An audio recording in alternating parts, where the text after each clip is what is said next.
اور وہ چاہتا تھا کہ وہ دنیا میں کوئی ایسا کام کرے کہ بھی سارے کہیں کہ بھی سلطان جیسا تو کوئی اس دنیا میں ہے ہی نہیں۔ اس کو نا ایک اسکیم آئی اور اس نے کیا کیا کہ بھی اپنے باپ کو نا کہانیاں کہونیاں ڈال کے نا ایک روز یہ اپنے ساتھ ایک وکیل کے دفتر میں لے گیا۔ یہ کہا کہ بھی گھر کا نا بجلی کا بل بہت زیادہ آ رہا ہے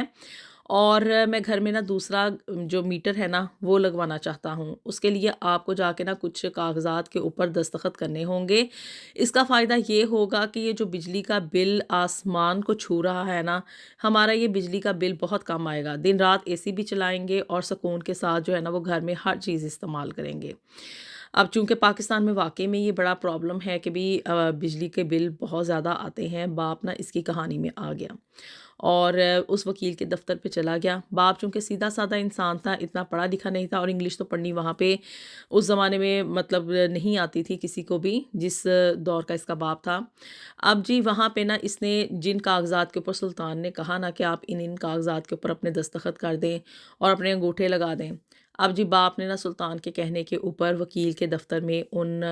جو ڈاکومنٹس تھے نا ان کے اوپر سائن بھی کر دیے اور اپنے تھم امپریشنز بھی لگا دیے۔ اب جی گیم جو تھی نا وہ سلطان کے ہاتھ میں آ چکی تھی۔ باپ بیچارے کو تو پتہ بھی نہیں تھا کہ اس کے ساتھ ہوا کیا ہے۔ کچھ ابھی دن گزرے، کوئی مہینہ 1.5 مہینہ ہی گزرا ہوگا، اس کے بعد جی سلطان نے نا اپنے باپ کو اور ماں کو یہ بتایا کہ اس کا نا UK کا ویزا لگ چکا ہے اور اب وہ نا بس ٹکٹ کروا رہا ہے، اب یہ وہاں پہ UK چلا جائے گا اور وہاں سے نا آپ لوگوں کو کما کما کے ڈھیروں پیسے بھیجے گا۔ ماں باپ یہ سب کچھ سن کے نا بڑے حیران ہوئے کہ اس کے پاس اتنی بڑی انویسٹمنٹ کہاں سے آئی، آخر کس طرح سے اس نے UK کا ویزا جو ہے وہ حاصل کیا اور اب ٹکٹ کے پیسے بھی ادا کر رہا ہے۔ لیکن ایک طرف خوشی بھی تھی کہ چلو ہمارے بیٹے نے مطلب پہلے بچے کے ساتھ والدین کو نیچرلی بڑا پیار ہوتا ہے، چاہے وہ نکما نکھٹا ہی کیوں نہ ہو، لیکن اس کے لیے جو دل میں محبت ہوتی ہے نا وہ باقی بچوں کی نسبت زیادہ ہوتی ہے۔ دل ہی دل میں ماں باپ خوش تھے کہ بھی چلو ساری زندگی مطلب ہمارے اس نے کوئی کہا کاری نہیں کی، کوئی فرما برداری نہیں کی، لیکن اگر یہ اپنے بلبوتے پہ UK جانے کے قابل ہو گیا ہے تو اس سے اچھی بات اور بھلا کیا ہو سکتی ہے۔ خیر جی اب ماں باپ نے ہنسی خوشی اجازت دے دی، اس کا سامان وغیرہ پیک کیا گیا اور جی سلطان صاحب یہاں پہ UK کی سرزمین پہ اتر گئے۔ یہاں پہ UK میں آنے کے بعد سلطان کے ساتھ جو بیتی نا وہ تو میں آپ کو آگے چل کے بتاؤں گی، لیکن جی اب ماں باپ جو کہ پیچھے پاکستان میں رہ گئے تھے اور دوسرے بہن بھائی، ان کے اوپر سلطان کے جانے کے 1 مہینے بعد ایک حقیقت کھل کے سامنے آئی جو کہ ان کے سروں پہ قیامت کی طرح گزری، اور وہ یہ تھا کہ بھی سلطان نے اپنے باپ کو وکیل کے آفس میں لے جا کے جن کاغذات کے اوپر دستخط کروائے تھے نا وہ دراصل اس کے گھر کے کاغذات تھے، یعنی کہ یہ جس گھر میں یہ پیرنٹس اس کے رہ رہے تھے نا سلطان کے، اس گھر کے کاغذات تھے، رجسٹری تھی جس کے اوپر کے اس کے باپ نے سگنیچر کر دیے تھے۔ اب وہ چونکہ انگلش میں تھے ڈاکومنٹس اور اس کے مطابق یہ تھا کہ بھی سلطان کا باپ سلطان کو اپنی تمام اس جو پراپرٹی ہے نا اس کا مالک بنا رہا ہے اور یہ جہاں پہ چاہے اس کو سیل کر سکتا ہے، بیچ سکتا ہے۔ اس ڈاکومنٹ کے اوپر نا اس نے وکیل کے دفتر میں سائن کیے تھے اور اس کے بعد کیا کہ بھی اب چونکہ ساری کی ساری اتھارٹی گھر کی اور دکان کی آ گئی تھی جی سلطان کے پاس۔ سلطان نے اب کیا کیا کہ اس نے وہ جو گھر جس میں اس کے ماں باپ رہ رہے تھے اور وہ دکان جہاں پہ کہ ان کا آبائی بزنس چل رہا تھا نا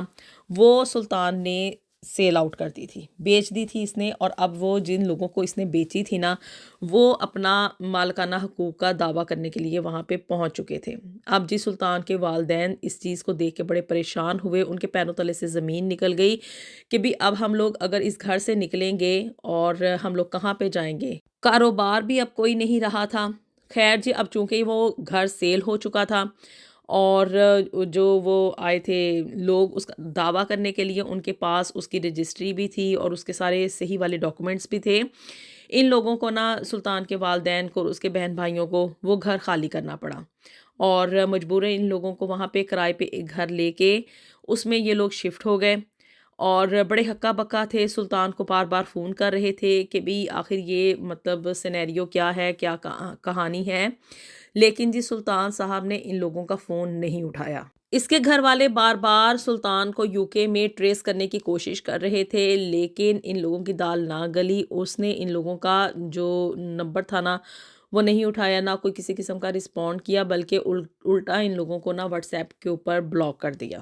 اب جی سلطان تو یہاں پہ آ کے یو کے کی ہواؤں میں شیخ چلیوں کی طرح پھر رہا تھا، اسے نہیں پتا تھا کہ بھی اس کے ساتھ ہونا کیا ہے۔ اور دوسری طرف پیچھے جو ماں باپ جن کو کہ یہ در بدر کی ٹھوکریں کھانے کے لیے چھوڑ آیا تھا نا،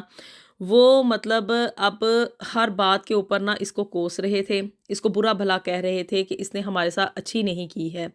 اس نے صرف اور صرف یو کے جانے کے اپنا یہ ویزا حاصل کرنے کے لیے نہ صرف گھر بلکہ کاروبار بھی بیچ دیا، ان لوگوں کے پاس اب کوئی ذریعہ معاش بھی نہیں رہا تھا،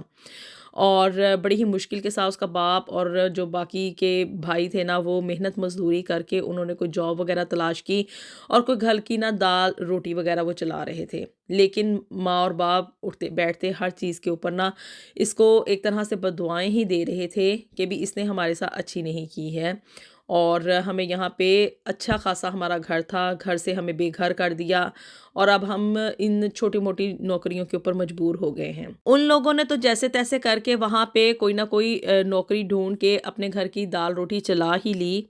جیسے بھی تھا ان کا گزارا چل رہا تھا، لیکن جی اب سلطان جو کہ اپنے والدین کے ساتھ اتنا بڑا دھوکہ کر کے آیا تھا نا، وہ دھوکہ اور جو ماں باپ کی اس نے دل آزاری کی، ان کو تکلیف پہنچائی، اور وہ سب کچھ نا اس کے پیچھا کرتے ہوئے یہاں پہ یو کے میں اس کے سامنے یہ سب کچھ ہوا۔ اب جی سلطان نا یہاں پہ یو کے میں کیئر ورکر ویزا کے اوپر آیا تھا، اور آپ کو پتہ ہے کہ یہاں پہ کیئر ورکر ویزا میں کتنے زیادہ سکیمز ہوتے ہیں۔ کہنے کو تو یہ ویزا بڑی ہی آسانی کے ساتھ 5 سال کے لیے مل جاتا ہے، لیکن اب یہاں پہ آنے کے بعد جو کہانیاں بیتتی ہیں نا لوگوں کے ساتھ، وہ لوگ بڑی ہی مجبوری کے ساتھ یہاں پہ پھر اپنا گزارا کرتے ہیں، بعض ایک لوگوں کو تو واپس بھی جانا پڑتا ہے۔ اب یہی سب کچھ نا سلطان کے ساتھ ہوا۔ یہ جس کیئر ہوم کے ورک ویزا کے اوپر آیا تھا نا، اس کا تو یہاں پہ کوئی وجود تھا ہی نہیں، مینز کہ اس کے ساتھ یہاں پہ اسکیم ہو چکا تھا، ایجنٹ نے اس سے پیسے لوٹ لیے تھے، اور اب یہاں پہ نا یو کے میں اس کا سٹیٹس یہ تھا کہ اس کا جو ویزا تھا نا وہ بوگس تھا، اور اس کو کسی بھی وقت ڈیپورٹ کیا جا سکتا تھا، کہیں اور نوکری اس کو مل نہیں رہی تھی۔ خیر اب جی اس نے کرا کے نا ایک کار واش میں اللیگلی جا کے پناہ لے لی، اور وہیں پہ یہ سوتا تھا، وہیں پہ اٹھ کے صبح صبح ان کی مطلب شاپ وغیرہ کو بھی اوپن کرتا تھا اس کار واش کو، اور وہاں پہ سارا دن گاڑیاں بھی دھویا کرتا تھا اتنی سردی میں، لیکن کیا کہ اینڈ میں آ جا کے اس کو چند 1 پاؤنڈز ہی کما پاتا تھا، جس سے کہ یہاں پہ رہنے کا خرچہ اس کا پورا ہو رہا تھا، لیکن کوئی بچت وغیرہ نہیں ہو رہی تھی۔ ایسے ہی کرتے کرتے نا کوئی 1 سال یہ اس کار واش میں چھپا رہا اللیگلی، اور آخر کار کیا ہوا کہ ایک روز اس کار واش پہ جو تھا وہ ریڈ ہوئی، اور ہوم آفس والوں کا وہاں پہ چھاپا پڑا، اور جس سلطان کو وہاں سے ان لوگوں نے بازیاب کروا لیا، اور پتہ چلا کہ بھی یہ بندہ یہاں پہ اللیگلی رہ رہا ہے، جس ویزا کے اوپر یہ آیا تھا اس کا تو یہاں پہ کوئی وجود نہیں ہے، اور یہ یہاں پہ اللیگل طور پہ ورک کر رہا ہے۔ اس کو جی فوری طور پہ جو تھا وہ اریسٹ کر لیا گیا، اور ساتھ اس کے کچھ ایک اور لوگ بھی شامل تھے جن کو کہ وہاں سے پکڑا گیا، کیونکہ کار واش میں موسٹلی اللیگل لوگوں کو رکھ لیتے ہیں نا،